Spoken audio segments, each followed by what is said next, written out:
first, our top story tonight. Of course, we have to focus on COVID. It's dominated everything and everywhere again. And today, ministers have been accused of sending mixed messages re Omicron and of scaring people. And I think they've done quite a good job of it, I've got to say, because many people now have voluntarily started cancelling their Christmas plans. We've seen office bashes cancelled, nativity plays scrapped, and even Santa visits stopped. That's despite, by the way, a World Health Organisation official claiming today that most Omicron cases are, I quote, mild.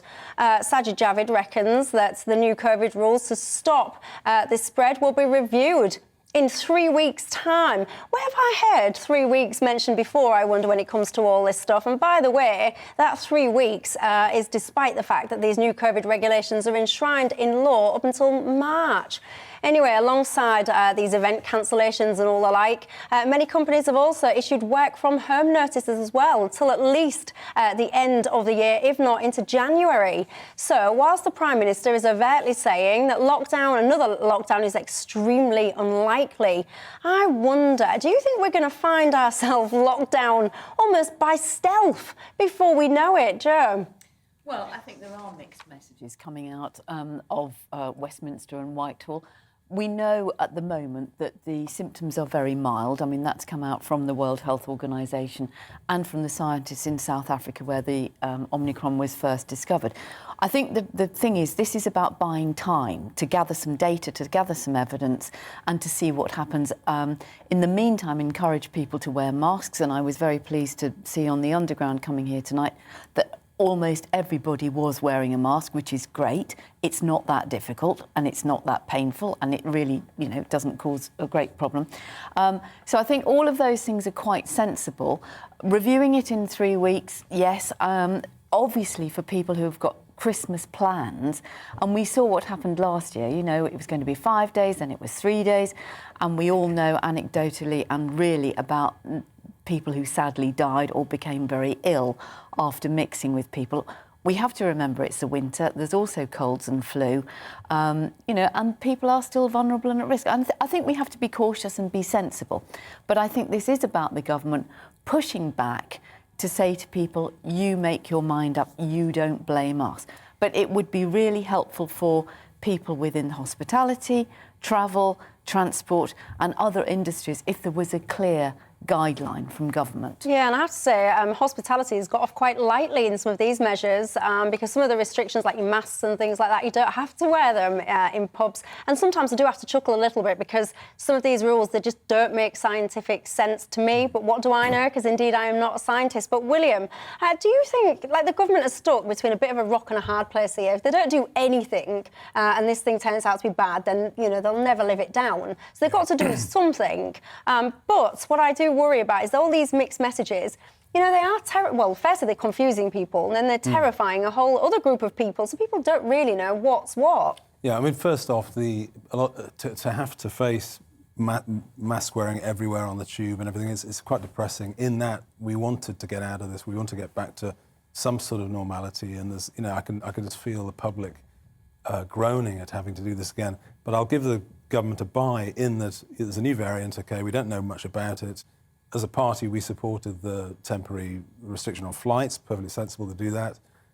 We need to have a look at it, but very, very quickly. If this does not cause serious illness and death, and approximates to previous variants, we should get back to where we were before this. And do you believe this whole kind of, we're going to review it again in a few weeks' time? Because I remember, we're going to lock down for a few weeks to kind of protect the NHS. And then there we were, continuing it for God only knows how long. I agree with that. I can see why people are sceptical, and I can see, I'm not a conspiracy theorist myself. I don't think the government want to do this. I think sometimes governments are opportunistic when these things happen, but I think largely the government we have probably will go back, to where we were before, if this is not a very, very serious. And I think you've just got to hope that's the case, because, as I say, inevitably some of the people will always look at the contradictions inside the policy. You've got, as you said, you've got clubs and nightclubs and pubs, no masks. You've got masks in shops. It is very, very contradictory. But as I say, I'm giving them a couple of weeks, and that's what we'll wait and see. You're giving them your fair for a couple of weeks. James? Well, I think what we've got is a miasma of qualified alarmism. You know, you raise the alarm, then you say, don't panic, then you kind of raise the alarm again. It all began with Margaret Chan at the World Health Organization, in fact, with the SARS epidemic, when she raised the pandemic level to 6 and then said, don't panic. So it's not just a Boris thing. Now, I think why we get these mixed messages is because the government, like Labour, is completely unanchored in the common man and the common woman, so that they're so distant from the population that just about anything goes as to what you tell them next, because you will not be held to account, they believe, although an accounting is coming, I think. And I think it's really trivial, some of the stuff that's being said today. I mean, by contrast, if you look at Macmillan, the cancer charity, they worked out that there's about 47,000 cancer cases that have missed diagnoses recently. That puts, you know, the new variant into complete perspective. And it also shows how trivial Keir Starmer is when he goes on about Boris wearing a party hat or not wearing a mask at his Christmas party. You know, can't we rise above this level? I think James is right there, and there hasn't been an opposition. That's the problem. Every single time the government's done anything, Keir Starmer's response has been, let's do more. So we've had no, inside Parliament, there's been very, very little criticism of the government. But I think, to be fair, I mean, you know, when it first started, nobody knew what was going on, and it would have been ridiculous for the Labour Party, or indeed any other opposition party, to automatically criticise the government. We now know, you know, that they locked down too late, that, you know, there have been all sorts of questions about PPE, equipment, and the way that those contracts were awarded to various people, and we know that some decisions were taken hastily and they weren't the right decisions. We also know today that the government has chosen to ignore the advice from SAGE. SAGE will, I think, because they're scientists, will tend to go on the side of caution. But Joe, the problem with SAGE, the problem from the start, one of the major problems of this whole pandemic has been that the government's been advised by SAGE and NERVTAC, two committees that their remit is very, very limited. And they said that. I mean, you know, the famous epidemiologist, he was only concerned in flattening the viral curve. The problem is that we've had no equivalent committee to look at the broader societal costs and, you know, as James said, the cancer rates, other diseases. So what we've done is we've prioritised policy for a single cause. And we need to get out of that, because I'm convinced, actually, by the end, when someone does a meta-analysis of what's happened over the whole pandemic, deaths from other causes are going to vastly out. I think the thing is, there's side effects to all of these measures. And I mean, I've got people messaging in now, Joe, saying that you could kind of say, oh, it's only masks and they're not that difficult. But actually, some people would push back and say that even something which on the face of it might seem, oh, you just got to wear this, those kind of things have unintended consequences, side effects, whatever you want to call them. And there's a variety of those. I mean, you've got the environmental impact. We've just had COP, everyone banging on about the environment every 5 seconds, but no one seems to care about all these throwaway masks with plastic stacking up in their billions everywhere. You've got all of the impacts on things like children and their development. Babies, small babies, they learn by kind of mirroring, monitoring. Oh, for sure. People with hearing difficulties, you know, that lip read, that have just been cut off from communication. There are impacts, there is no doubt. But the banging on about it by people who don't like wearing masks, actually behaving like toddlers who refuse to put a coat on when it's raining, is actually... But the jury's out about... It's a lovely way of characterising your opponents, Joe, to call them children, you know. Well, I think really what mask-wearing indicates, if I may finish, what mask-wearing indicates, for many people, not all, I wear a mask on the tube, but for many people it's a sign of moral superiority. I care, you don't care because you don't wear a mask. I think that's divisive, and I think really what we need to do is come together. There's a thing called the Together Declaration, and they will be protesting on the week commencing of the 10th of this month against lockdowns and against vaccine passports. Now, when we're putting things in perspective, it's not only the case that 47,000 people have had their cancer diagnosis missed.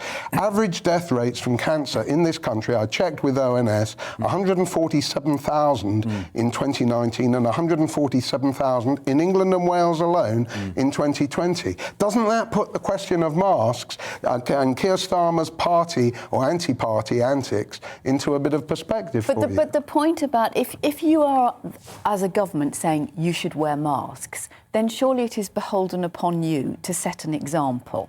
And we have seen Prime Minister in hospitals, on trains, in the theatre, not wearing a mask. We've had Jacob Rees-Mogg, Leader of the House of Commons, saying we don't need to wear masks because we all know each other. But, Jo, do you cast iron believe that these things, the masks that people wear, the type of mask, the way they wear them, are you resolute in your belief that if you wear this mask, you are genuinely going to protect either other people or yourself or whoever from COVID? The British Medical Association reckon that it cuts 53% of infections. We all know... But there's been a number. Yeah, I think it's a lot of scepticism. There's a lot of scepticism, but it's a little bit like, I don't want to cough over you or sneeze over you. We use handkerchiefs, tissues, or into our hands or whatever. I just think, we're making such a big deal about masks, and I completely agree what James is saying. There are other issues like cancer and lack of diagnosis and many, many other things. And of course there are problems for people who can't or won't wear masks, but I think we do need to put that bit into perspective. We're being asked to, clamp down a bit for the next 3 weeks. Well, David in Reading has got in contact saying the only people that are causing all this confusion are you, Michelle, TV presenters. Going on, constantly harping on about Omicron. So, Dave, apparently it's my fault, or people like me. And what I would say to that, actually, Dave, I do think that you actually have a point there in the sense of I think that the media generally have a huge part to play in terms of the fear levels that people are experiencing. I would personally like to hope, anyway, I'm only human, I might make mistakes, but I would personally like to hope that I don't stoke up fear and worry and all the rest of it. I would like to think I'm quite calm and rational when it comes to these things, but lots of the parts of the media are less so. Agreed. And they don't always ask the right questions or the questions that would calm the situation down, because often the things that sell newspapers are not calm and sensible thoughts. It's the hysteria, so that might give you an indication there. But thanks for your contact.